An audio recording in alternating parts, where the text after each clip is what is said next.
Hello everyone. Welcome to lecture number 5 of unit number 14, biomolecules. Today we studied about the types of cyclic structures of monosaccharide and especially in the case of glucose. देखिए, मैं आपके साथ आज जो भी बात करूंगा वो मैं अपनी तरह से बात करूंगा, क्योंकि इतना कोई बुक में दिया हुआ नहीं है. फिर भी किस तरह से हम ग्लूकोज के स्ट्रक्चर्स में पहुंचेंगे, पहले मैं आपको थोड़ा क्विक रिवीजन लेक्चर नंबर 3 का मैं पहले करा देता हूं. देखिए, हमने जब बात की थी कि what is the open structure, right, तो जो ओपन स्ट्रक्चर्स था, जैसे हमारे पास ग्लूकोज का हमने देखा था कि glucose is an aldehexose and the open chain structure of glucose firstly was proposed by Bayers, and we know that it contains one aldehyde group, one primary alcoholic group and 4 secondary alcoholic group.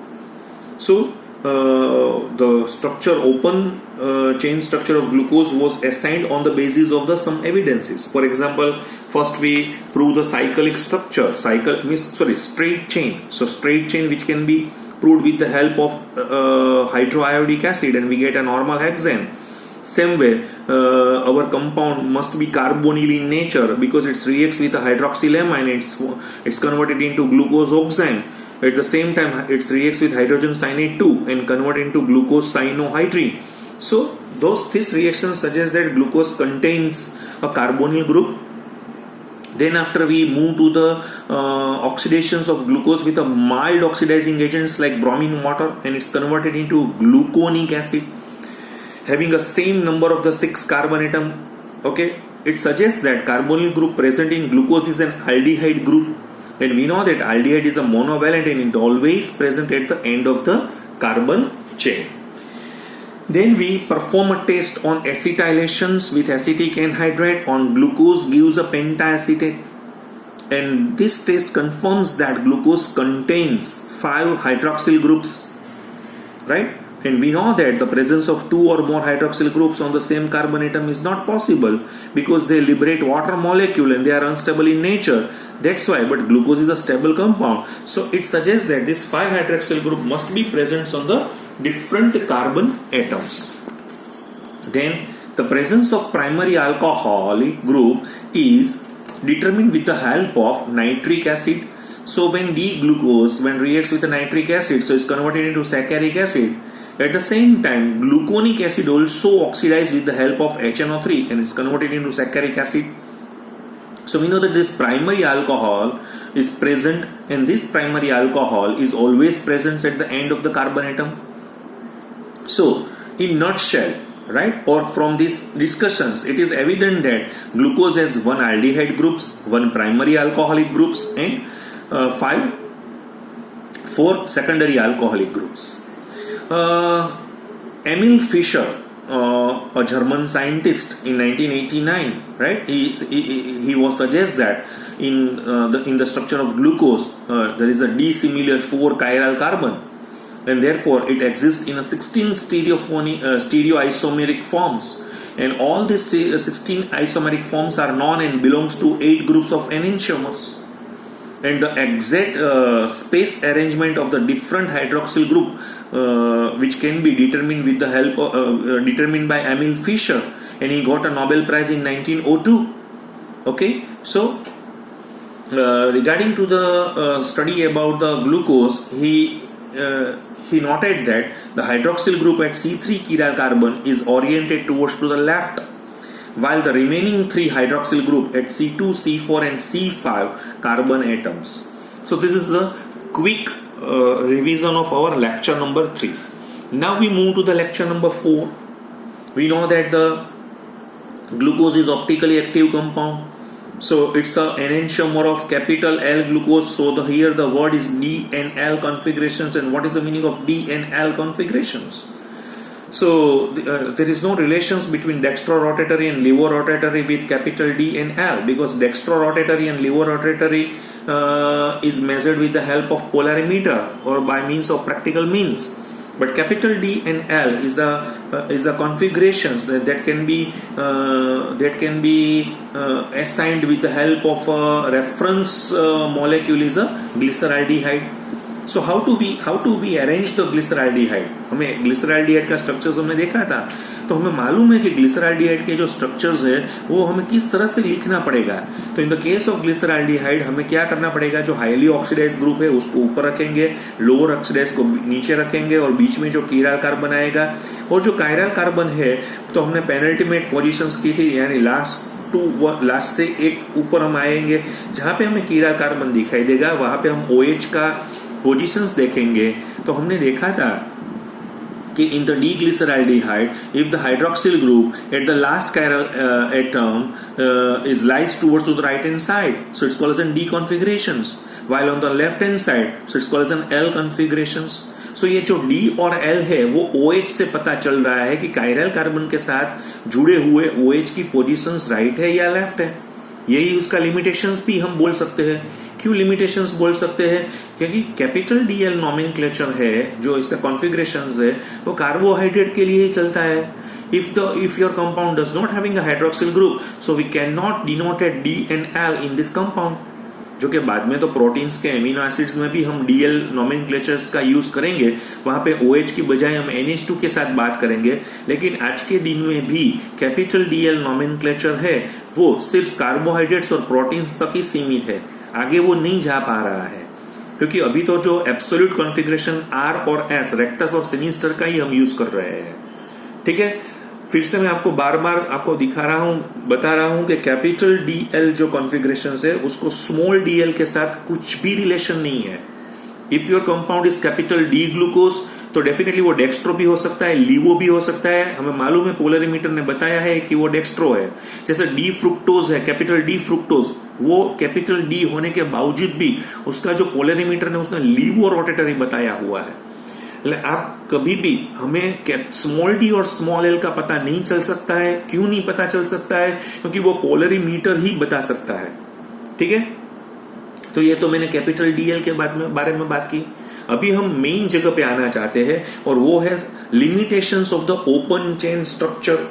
वो मैंने आपको last lecture में दिखाया था, क्योंकि अभी जो picture में कौन सा ट्विस्ट आ रहा था मैंने आपको दिखाया था कि capital D glucose does not undergo certain characteristics reactions of aldehydes. Aldehyde होने के बावजूद भी D प्लस ग्लूकोज कुछ रिएक्शंस दिखा नहीं पा रहा है.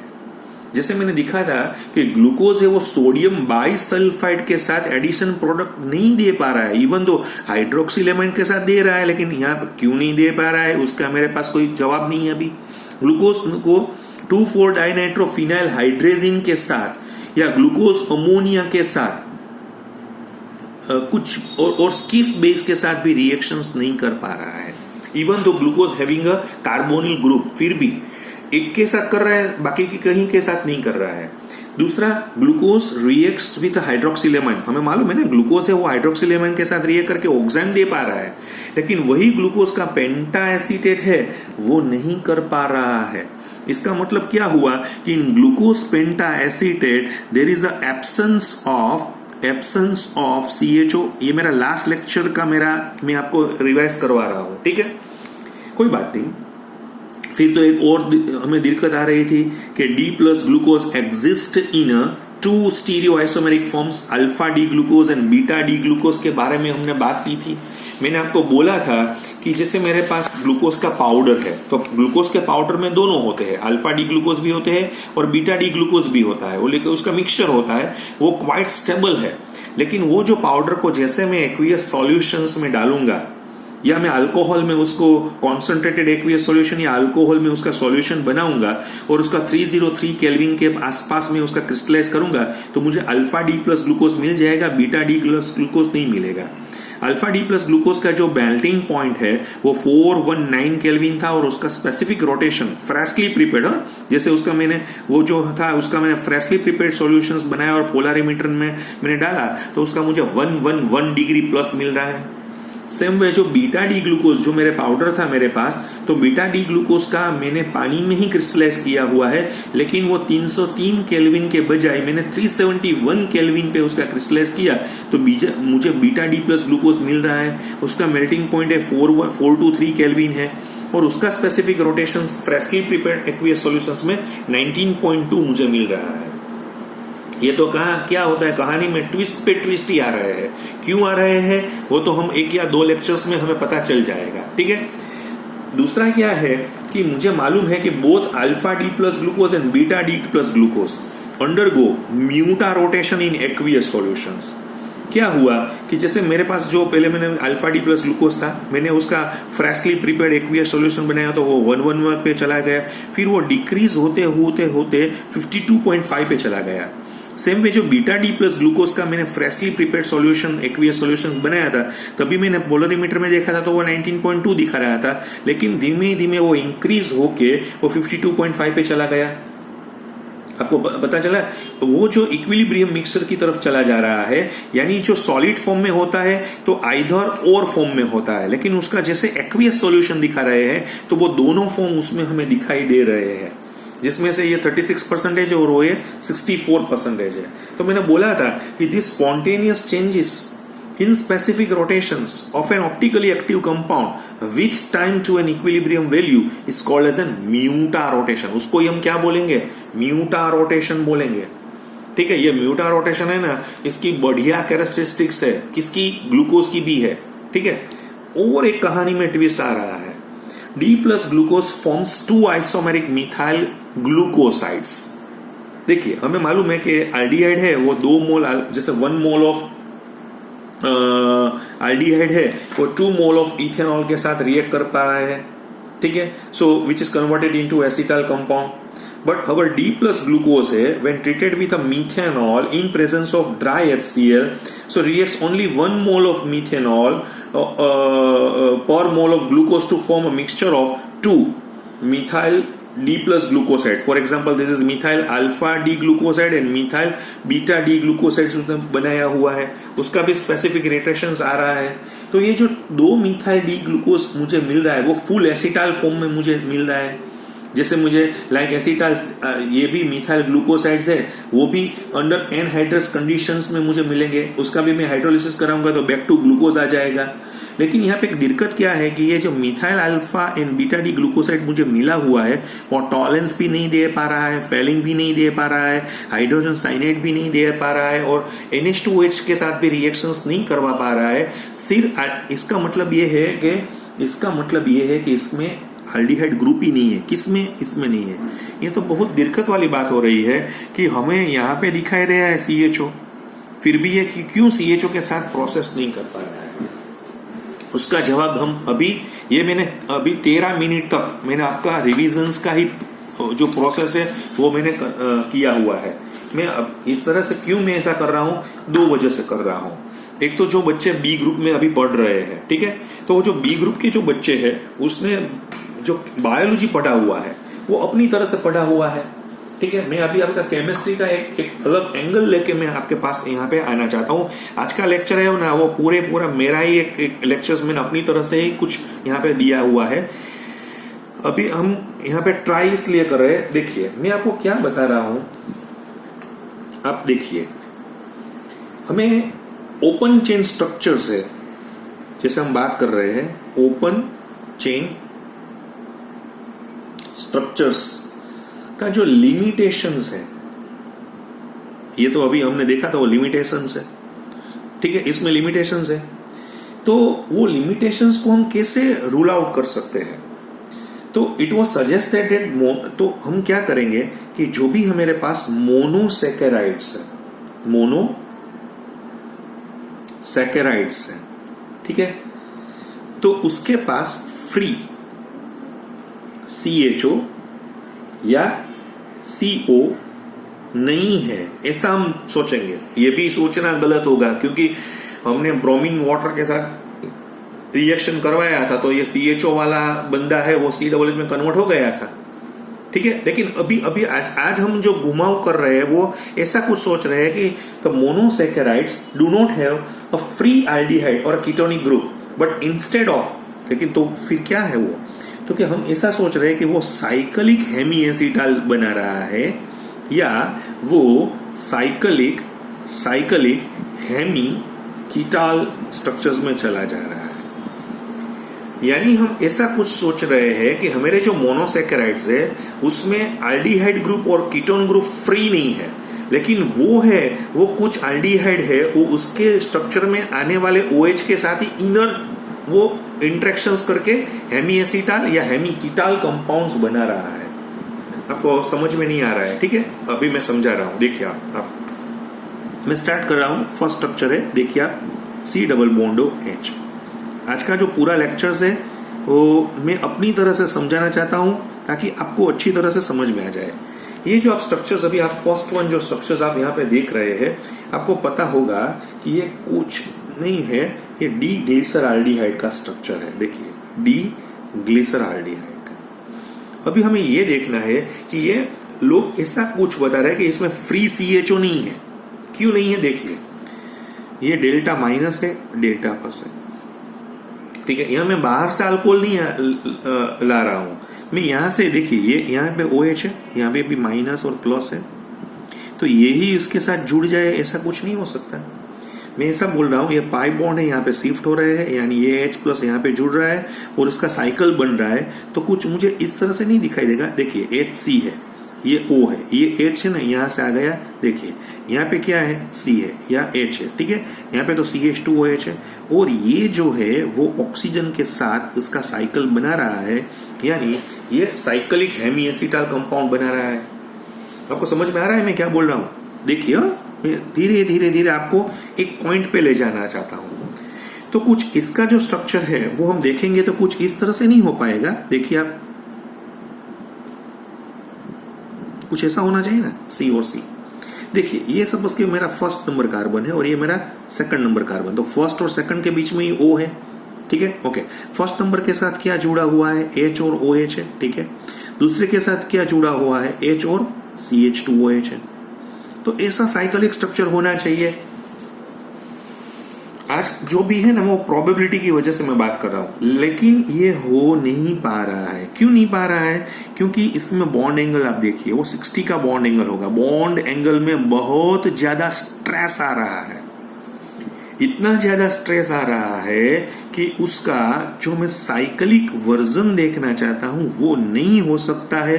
क्योंकि यहाँ पे देखिए जो कार्बन है ना वो sp3 हाइब्रिडाइजेशन वाला है, और sp3 हाइब्रिडाइजेशन होने की वजह से वो तो 109 डिग्री 28 मिनट्स पे रहना चाहता है, फिर भी हमने उसको पूरा श्रिंक करके 60 पे डाल दिया है, तो वो स्टेबल ही नहीं है। यानी साइक्लिक स्ट्रक्चर उसका स्टेबल ही नहीं है। इसका मतलब ये हुआ कि आपका जो ट्रायोज स्ट्रक्चर है, मैं क्या बोल रहा हूं आप देखिए, फिर से मैं आपको समझा रहा हूं। जो ट्रायोज स्ट्रक्चर है आपको, या कोई भी ट्रायोज स्ट्रक्चर है, तो वो फ्री स्टेट में ही रहने पसंद करेंगे, वो साइक्लिक में। यानी जो आपका ग्लिसरॉल्डिहाइड है वो ये फॉर्म में रहना पसंद करेगा, ये नहीं। मैं एक के बाद एक आपको समझाना चाहता हूं, ठीक है, आपको ये समझ में आ गया। अभी मैं दूसरा स्ट्रक्चर आपको यहाँ पे दिखा रहा हूं। देखिए ये C डबल बॉन्ड O है, ये H है, ये C है, यहाँ पे भी OH है, यहाँ पे भी है, ये देखिए यहाँ पे भी है। मैंने अभी आपको ये 3 कार्बन वाला था ना, अभी मैं आपको 4 कार्बन वाली प्रोसेस दिखा रहा हूं। अब देखिए फिर से 1 2 3 4। हमें मालूम है हम किसकी बात अभी कर रहे हैं। हम अभी बात कर रहे हैं वो टेट्रोस की बात कर रहे हैं, ठीक है। मैंने आपको एक बार याद आया आपको, तो मैंने जब क्लासिफिकेशन किया था तो ये आल्डो टेट्रोस में इरिथ्रोस और थीरोस जैसा कोई स्ट्रक्चर हो रहा है, जिसमें से कोई एक स्ट्रक्चर है, आप देख लीजिए, ठीक है। ये है ना डेल्टा माइनस है, ये डेल्टा प्लस है। अभी हमारा जो आज का मिशन है ना, हम ये देखना चाहते हैं कि वो फ्री CHO में रह पाएंगे या नहीं रह पाएंगे, यानी वो साइक्लिक हेमी एसिटाल बना रहे हैं या नहीं बना रहे हैं, इसकी हम प्रोबेबिलिटी ढूंढ रहे हैं। तो क्या होगा, ये पाई बॉन्ड यहाँ पे शिफ्ट हो जाएगा, ठीक है। उसमें कोई प्रोबेबिलिटी है? डेफिनेटली प्रोबेबिलिटी है। अभी हम 1-2 को तो हमने मालूम है कि वो तो हमारा यहाँ से एलिमिनेट ही हो पा रहा है, क्योंकि उसका बॉन्ड एंगल बहुत स्ट्रेस में। लेकिन क्या 1 और 3 जुड़ सकते हैं? यानी ये H यहाँ पे आ सकता है और साइकिल बन सकती है। देखिए मैं यहाँ पे क्या दिखा रहा हूँ, HCOH है, ठीक है। यहाँ पे C है, यहाँ पे H है, यहाँ पे OH है, यहाँ पे C है, H है। देखिए अभी ये जो है यहाँ पे ऑक्सीजन के साथ साइकिल बना रहा है, यानी वो हेमी एसीटाल बना रहा है, ऐसा हम प्रोबेबिलिटी देख रहे हैं। हाँ देखिए हम उसको लॉक नहीं कर दे रहे, 1 2 3 4, ठीक है। देखिए यहाँ पे 1 2 3 4 था, यस 1 और 3 के बीच में ये साइकिल बन रही है, यस डेफिनेटली। तो ये जो है साइकिलिक फॉर्म में होना चाहिए। अभी इसका साइकिलिक फॉर्म कुछ मुझे इस तरह से दिखाई देगा ना, देखिए 1, ये कुछ ऐसा होगा ना, जैसे मैं यहाँ पे दिखा रहा हूँ, जैसे ये मेरा 1 नंबर का कार्बन है, ठीक है। तो यहाँ पे क्या होगा, H है और दूसरा क्या है मेरे पास OH है। ये 1 नंबर का कार्बन है, ये 2 नंबर का कार्बन है। देखिए तो 2 नंबर में भी यहाँ पे H और OH है। यहाँ पे 3 नंबर पे क्या है, एक H है और एक क्या है, CH2OH है। अभी इसका जो बॉन्ड एंगल है वो 90 के आसपास कुछ रुका होगा, यानी मैं अभी जो आपके साथ बात कर रहा हूँ वो है टेट्रोस की बात कर रहा हूँ, ठीक है। तो ये टेट्रोस में क्या हो रहा है, क्या लफड़ा क्या है इसमें टेट्रोस में, इसका बॉन्ड एंगल अभी भी, देखिए मैं इसका क्या बात कर रहा हूँ, इसका जो बॉन्ड एंगल है वो बहुत स्ट्रेस है, ये तो काफी स्ट्रेस था। और फिर इसके पास लॉन पेयर भी होते हैं, तो उसमें भी और भी मैंने VACPR आपको बढ़ाया था 11th में, तो आपको मालूम ही है कि ये जो स्ट्रक्चर्स है टेट्रोस का, वो बॉन्ड एंगल यानी वो भी फ्री में ही होना चाहिए, यानी वो साइक्लिक में नहीं हो पाएगा। आपको समझ में आ रहा है, इसका साइक्लिक स्ट्रक्चर है वो पॉसिबल नहीं है, क्योंकि इसमें इससे तो अच्छा इसमें स्टेबिलिटी है। तो आउफबाउ रूल्स के वो यहाँ पे जाना चाहेगा या यहाँ पे जाना चाहेगा, तो कि वो यहाँ पे रहेगा, ठीक है। मैं मोनोसैकेराइड्स की मैं अभी बात कर रहा हूँ, ठीक है। मोनोसैकेराइड्स की अभी मैं types of cyclic structures of monosaccharide की बात कर रहा हूँ। तो मैंने आपको यहाँ पे दिखाया कि भाई जैसे मैंने ये बताया कि ट्रायोसिस और टेट्रोसिस हैव ओपन चेन स्ट्रक्चर्स, वो ओपन ही होना चाहते हैं। अभी मैं आपको यहाँ से मैं ले जा रहा हूँ अपनी नेक्स्ट, मेरा जो एक मैं कार्बन बढ़ा देता हूँ, देखिए आप यहाँ पे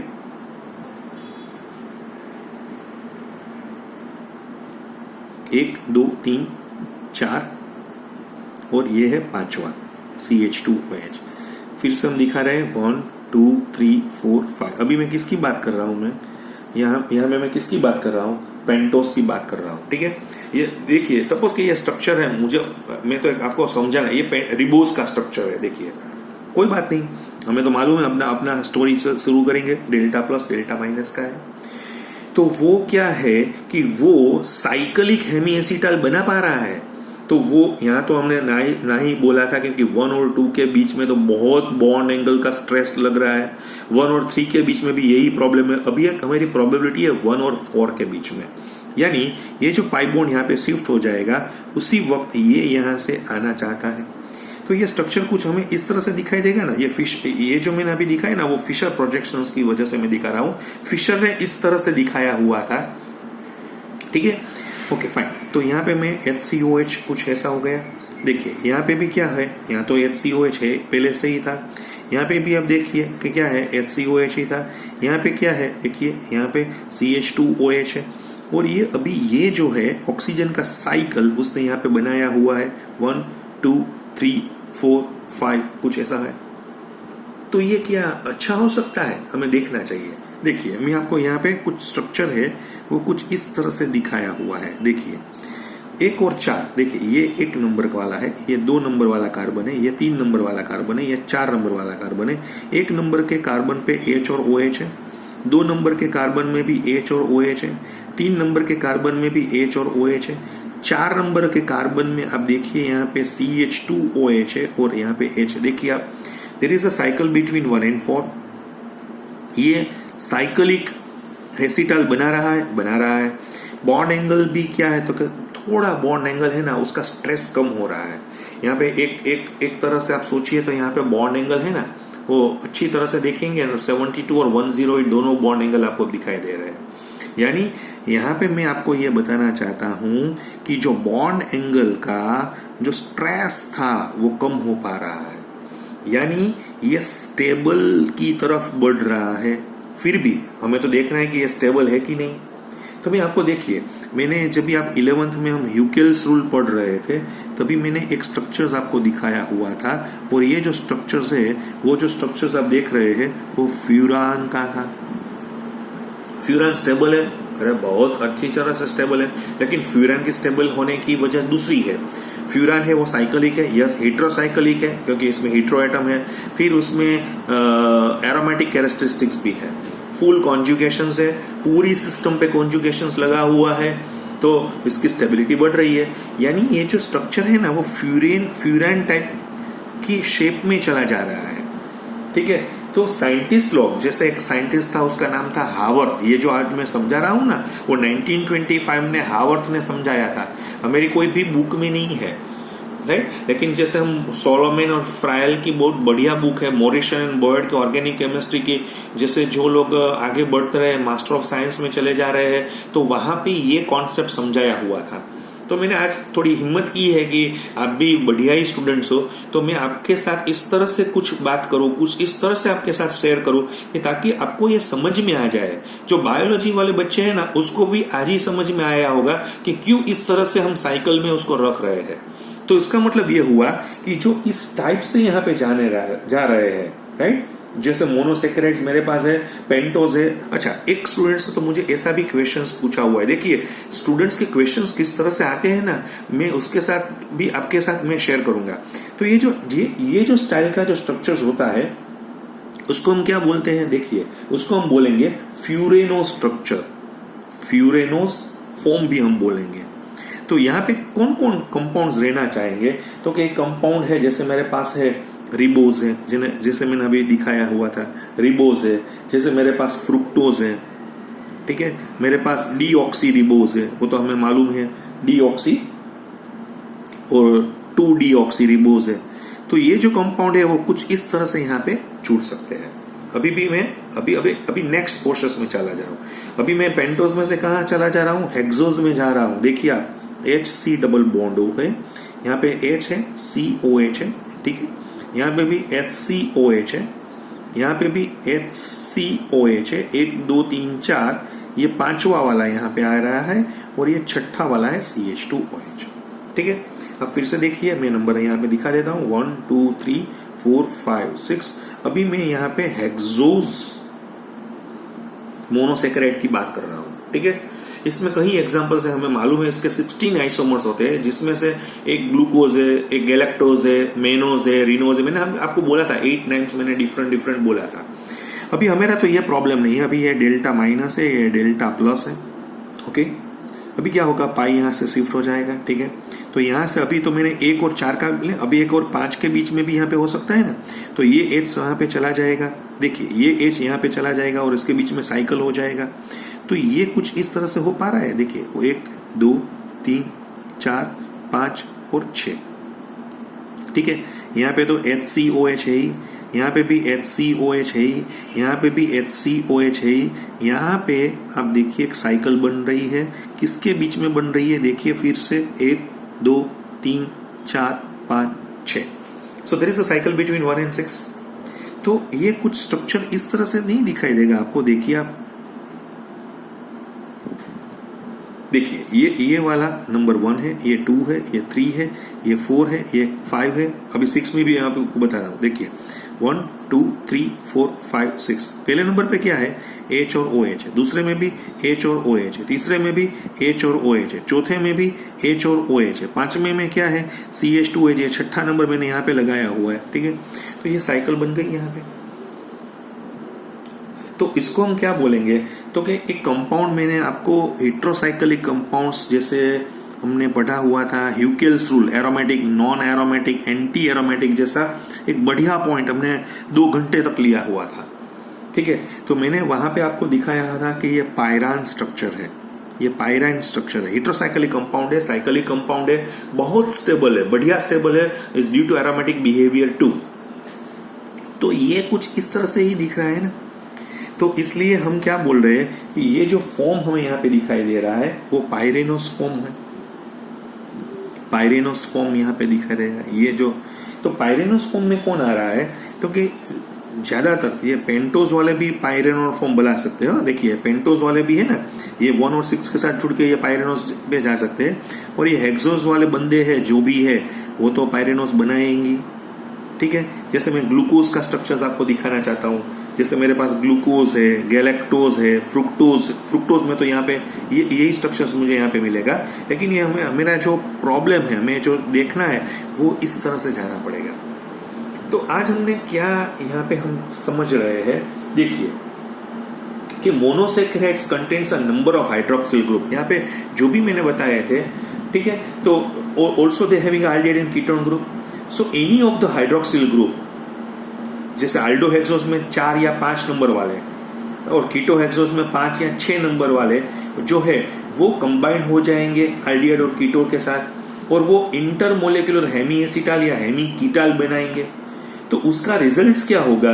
सो मोनोसैकेराइड्स हैव अ 5 और 6 member cyclic structure containing N oxygen atom, and the 5 member ring जो मैंने यहाँ पे दिखाई थी, 5 member ring containing 1 oxygen atom because of its similarity with furan, तो उसको हम क्या बोलेंगे? फ्यूरिनस फॉर्म बोलेंगे। और जो 6 मेंबर वाली रिंग है उसका जो ऑक्सीजन है उसके साथ वो किस तरह से दिखाई दे रहा है, सिमिलरिटी उसकी रिजेंबल्स किसके साथ है? पायरन के साथ है, तो हम पायरिनो स्ट्रक्चर उसको बुलाएंगे। So in nutshell, all the monosaccharides like pentose and hexose in the free state, जैसे वो फ्री होते हैं तो वो इस तरह से साइक्लिक फॉर्म में होने चाहिए, ठीक है। However, in the monosaccharide, जैसे मैंने ये दिखाया रिबोस, फ्रुक्टोज, ये फ्यूरिनस स्ट्रक्चर में है, लेकिन मैंने अभी ट्रायोज और टेट्रोज है वो तो ओपन चेन स्ट्रक्चर में ही है। आपको कुछ समझ में आया मैं क्या अभी आपको अभी तो कहानी में जो ट्विस्ट सस्पेंस था ना वो तो मैंने दिखाया है नहीं है, क्योंकि लेकिन सस्पेंस की जो मेरे पास उसका जो बैकग्राउंड है ना वो मैंने आपको बना दिया है। ये आज का जो लेक्चर का पूरा जो मेरा मोटिव था ना वो कुछ इस तरह से था कि पेंटोज और हेक्सोज जो शुगर होती है वो फ्री स्टेट में वो साइक्लिक फॉर्म में होती है, यानी इसमें एल्डिहाइड ग्रुप दिखाई नहीं दे रहा है। और जो जैसे मैं आपको दिखा रहा हूं ट्रायोज और टेट्रोज है वो जो दोनों है वो ओपन ही होते हैं, वो साइक्लिक फॉर्म में नहीं होते हैं। तो आज के लिए कुछ इतना ही रखेंगे। नेक्स्ट लेक्चर में अभी हम धीरे धीरे हमारा जो सस्पेंस है उसका जो हम ओपन करेंगे उसकी तरफ हम आगे बढ़ेंगे। Thank you very much.